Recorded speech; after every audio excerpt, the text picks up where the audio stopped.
Koreen dhaabbii dhimmoota dubartootaa fi hawaasummaa mana maree magaalaa Finfinnee raawwii hojii kurmaana jalqabaa biiroo barnootaa magaalaa Finfinnee gamaggame. Miseensonni koree dhaabbii kunneenis gabaasni raawwii hojii biirichaa erga dhiyaatee booddee yaadaa fi gaaffii garaagaraa ibsa barbaadu hoogganaa biiroo barnootaa magaalaa Finfinnee Dr. Zalaalem Mulaatuuf dhiyeessaniiru. ዜጎች በግል ማስተማር ስላልቻሉ lammiileen manneen barnootaa dhuunfatti barachuun waan itti jabaachaa dhufeef lakkoofsi barattootaa manneen barnootaa mootummaatti deemanii hedduu dabalaa jira. Haa ta'u malee qormaata kutaa 6ffaa hanga kutaa 12ffaatti manneen barnootaa mootummaa keessatti qabxii olaanaan galma'aa jiru xiyyeeffannoo bulchiinsi magaalichaa barnootaaf kennee hojjechaa jiru cimaa ta'uusaa mul'isa. Lakkoofsi manneen barnootaa fi dareen dabalataa waggaa waggaan dabalaa jira. Ammas dareen dabalataa ijaaramaa osoo deemee gaarii natti fakkaata. ከትምህርት ጥራት አኳያም qulqullina barnootaa gama mirkaneessuutiin biiroon barnootaa hojii hedduu hojjechaatii jira. Bu'uuruma kanaan magaalaan Finfinnee akka biyyaatti barattoota qormaata kutaa 6ffaa, 8ffaa fi 12ffaa qabxii olaanaa fi heddumminaan dabarsuudhaan sadarkaa duraa irratti argamti. Kuni cimee itti fufuu qaba. Lakkoofsi barattoota qormaata kutaa 12ffaa darbaniitiis bara baraan dabalaa dhufeera. Qabxii guddaanis galmaa'aa jira. Kuni cimee itti fufuu qaba. Biiroon barnootaa magaalaa Finfinnee qulqullina barnootaa mirkaneessuu fi damee barnootaa irratti riiformiiwwan garaagaraa taasisaa jiraachuu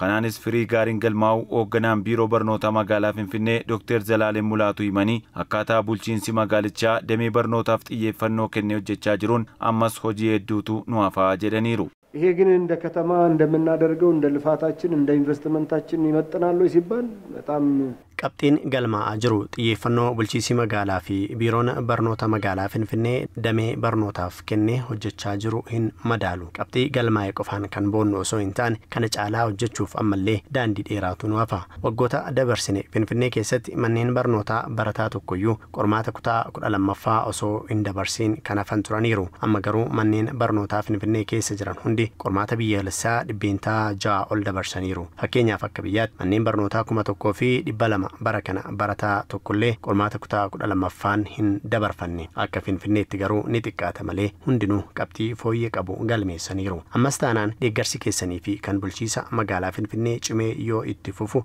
seenaa kana caalaa galmeessuu ni dandeenya. Naannawa manneen barnootaa mijataa taasisuuf hojii hojjetameen dhaabbilee naannawa manneen barnootaatti adeemsa baruu fi barsiisuu jeeqan 140 irratti tarkaanfiin fudhatamu Dr. Zalaalem himanii qormaata kutaa 12ffaa bara kanaa ilaalchisees hangi barattoota qormaata kutaa 12ffaa darbanii isa bara darbeerra dhibbeentaa 10 daballee agarsiiseera jedhaniiru.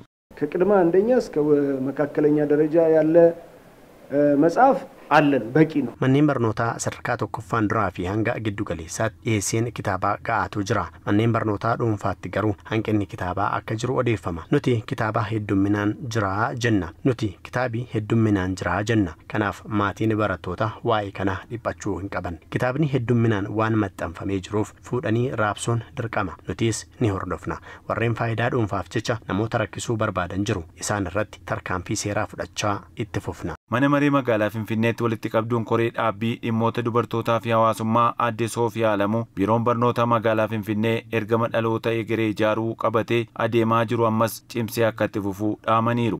የነበረውን የትምህርት ስብራትን እየቀረፈ ወደ ስኬታማ እየሄደ ያለበት ሁኔታ ነው። ጫቢንሲ በርኖታ ዱራን ቱሬ ፉራማ ሚልካይንሲ ደሜ በርኖታቲን ጅሩ እቺ ፉፋ ጅራ bulchiinsi magaalaa Finfinnees dhaloota egeree ijaaruudhaa fi kunuunsa daa'imummaan duraarraa eegalee manneen barnootaatti nyaataa fi bu'uuraalee barnootaa dhiyeessuun barattoonni rakkoo tokko malee barnoota isaanii irratti qofaa akka xiyyeeffatanii fi hojjechaa jira. Dabalataanis rakkoowwan manneen barnootaa mootummaa keessa turan hundeerraa furuudhaa fi biiroon barnootaa hojjechaa jira.